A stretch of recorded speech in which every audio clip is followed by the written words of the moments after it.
اعوذ باللہ من الشیطان الرجیم بسم اللہ الرحمن الرحیم قل اللہ ینجیکم منہا، اللہ تعالیٰ پھر نجات دیتا ہے تمہیں اس سے، ومن کل کرب، اور ہر کرب سے، ہر تکلیف سے، ثم انتم تشرکون، پھر اس کے بعد تم آگے پھر شرک شروع کر دیتے ہو، پھر تمہیں اپنی دیویاں دیوتا، اپنے آلہہ، اپنے چودھری، اپنے سردار یاد آ جاتے ہیں۔ قل هو القادر على ان يبعث عليكم عذابا من فوقكم، یہ آیت جو ہے یہ بہت اہم ہے کہ عذاب الہی کی کئی قسمیں ہیں، 3 قسمیں یہاں بیان ہوئی ہیں۔ کہہ دیجئے وہ قادر ہے اس پر کہ تم پر بھیج دے کوئی عذاب من فوقکم، تمہارے اوپر سے، آسمان کا ٹکڑا گر جائے، کوئی میٹیورائٹ گر جائے، جو بعض خبریں آتی رہتی ہیں کوئی آ رہا ہے، لیکن یہ کہ وہ پھر تحریر ہو جاتا ہے کہیں، جو بھی اوزون لیئر ہے یا کچھ اور ہے، بچت ہے، لیکن یہ کہ اگر اللہ چاہے تو جہاں آسمان پر سے کوئی عذاب بھیج دے آپ کے اوپر، او من تحت ارجلکم، یا آپ کے قدموں کے نیچے سے،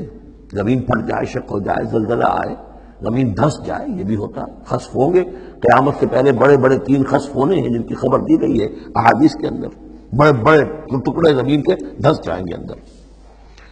قل هو القادر على ان يبعث عليكم عذابا من فوقكم او من تحت ارجلكم، یہ 2 شکلیں ہو گئی، اوپر سے یا قدموں کے نیچے سے، او یلبسکم شیعا، یا تمہیں گروہوں میں تقسیم کر دے، ویذیق بعضکم بعض بعض، اور ایک کی طاقت کا مزہ دوسرے کو چکھائے۔ اب لڑو آپس میں، پرانے اور نئے سندھی لڑو آپس میں، پنجابی اور اردو بولنے والے لڑو، اب بلوچ اور پختون لڑو، مارو ایک دوسرے کو۔ اللہ تعالیٰ کو نہ آسمان کو تکلیف دینے کی ضرورت کہ اس کا کوئی ٹکڑا گرائے، نہ زمین کو کوئی مشقت دینے کی کہ وہ پھٹے، کوئی ضرورت نہیں، آپس میں تقسیم ہو جاؤ کہ گروہ بندی ہو جائے گی، شیعہ سنی کو مارے اور سنی شیعہ کو مارے۔ یہ جو ہے یہ عذاب الہی کی بدترین شکل ہے جو آج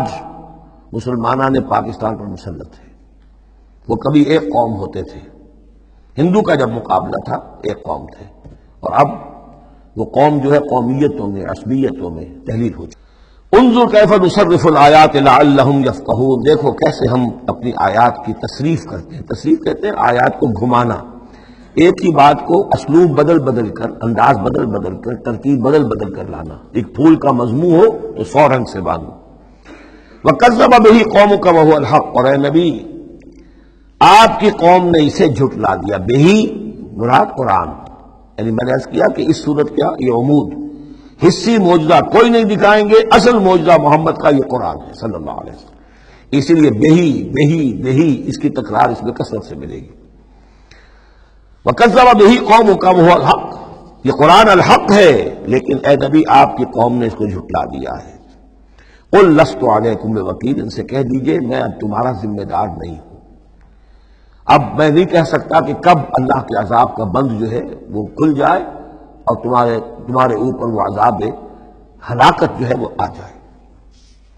لِكُلِّ نَبَوْ مُسْتَقَرٌ، كُلِّ نَبَإٍ مُسْتَقَرٌ، ہر خبر، ہر بڑی بات کے لیے وقت معین ہے، فَسَوْفَ تَعْلَمُونَ، میں نہیں کہہ سکتا، جیسے کہ سورہ انبیاء میں فرمایا وَإِنْ أَدْرِيَ قَرِيبٌ أَمْ بَعِيدٌ مَا تُوعَدُونَ، میں یہ نہیں جانتا کہ جس کی تمہیں دھمکی دی جا رہی ہے وہ قریب آ چکا یا دور ہے،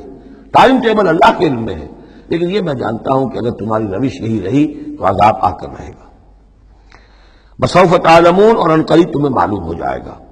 وَإِذَا رَأَيْتَ الَّذِينَ يَخُوضُونَ فِي آيَاتِنَا، یہ وہ آیت آگئی جس کا حوالہ سورہ نساء کی آیت نمبر 140 میں آیا تھا کہ تمہیں پہلے ہدایت دی گئی تھی کہ جب تم لوگوں کو دیکھو کہ وہ ہماری آیات کا استہزاء کر رہے ہیں، تمسخر کر رہے ہیں، تو ان کے پاس بیٹھو مت، اٹھ کر چلے جاؤ، کم سے کم یہ کہ ایک پروٹیسٹ میں واک آؤٹ وہاں سے ہو جائے۔ وَإِذَا رَأَيْتَ الَّذِينَ يَخُوضُونَ فِي آيَاتِنَا، اور جب تم دیکھو لوگوں کو کہ وہ ہماری آیات میں خوض، نیل میخ نکال رہے ہیں۔ دیکھیے اردو میں ہم ایک لفظ بولتے ہیں غور و خوض، بڑا غور و خوض ہو رہا ہے، بہت غور و خوض کے بعد میں اس نتیجے پر پہنچا ہوں۔ یہ دونوں لفظ جو عربی زبان کے بہت قریب کے ہیں، غور کے معنی، غور اچھے معنی میں آتا ہے اور خوض برے معنی میں آتا ہے، صحیح چھان پھٹک کرنا اور غور کرنا، اس کے ما لہو ما علیہ، فار کیا ہے، اگینسٹ کیا ہے، یہ مثبت انداز میں یہ ہے غور۔ خوض ہے نیل میخ نکالنا، اس کے اندر جو ہے بال کی کھال خام خواہ کو اتارنا، یہ کوشش ہے، یہ خوض ہے۔ وَإِذَا رَأَيْتَ الَّذِينَ يَخُوضُونَ فِي آيَاتِنَا، جبکہ وہ ہماری آیات میں اس طریقے کا معاملہ کر رہے ہوں، تو جب تم دیکھو فاعرض عنہم، تو ان سے کنارہ کرو، حتی یخوضوا فی حدیث غیرہ، یہاں تک کہ پھر وہ کسی اور بات میں لگ جائیں، کسی اور مذاق میں، ٹھٹے میں، پھر تم ان کے پاس جا سکتے ہو۔ وَإِمَّا يُنْسِيَنَّكَ الشَّيْطَانُ فَلَا تَقْعُدْ بَعْدَ الذِّكْرَىٰ، اور اگر تمہیں شیطان بھلا دے، تم بیٹھے ہوئے تھے، وہاں گفتگو شروع ہوئی، کچھ دیر تک تمہیں احساس نہیں ہوا کہ یہ تم اس کام میں لگ گئے ہیں، تو تمہیں یاد نہیں آیا، لیکن فَلَا تَقْعُدْ بَعْدَ الذِّكْرَىٰ، جب یاد آ جائے تو مت بیٹھو ان کے ساتھ، مع القوم الظالمین، ان ظالموں کے ساتھ، پھر وہاں سے واک آؤٹ کرو احتجاجاً، اور پھر یہ البتہ منتظر رہو، چونکہ دعوت و تبلیغ کے لیے پھر تمہیں آنا ہے۔ تو قالوا سلاما، علیحدہ بھی ہو تو وہ لٹ مار کے نہ ہو، بلکہ یہ کہ اٹھو وہاں سے تو بڑی خوبصورتی کے ساتھ۔ وَمَا عَلَى الَّذِينَ يَتَّقُونَ مِنْ حِسَابِهِمْ مِنْ شَيْءٍ،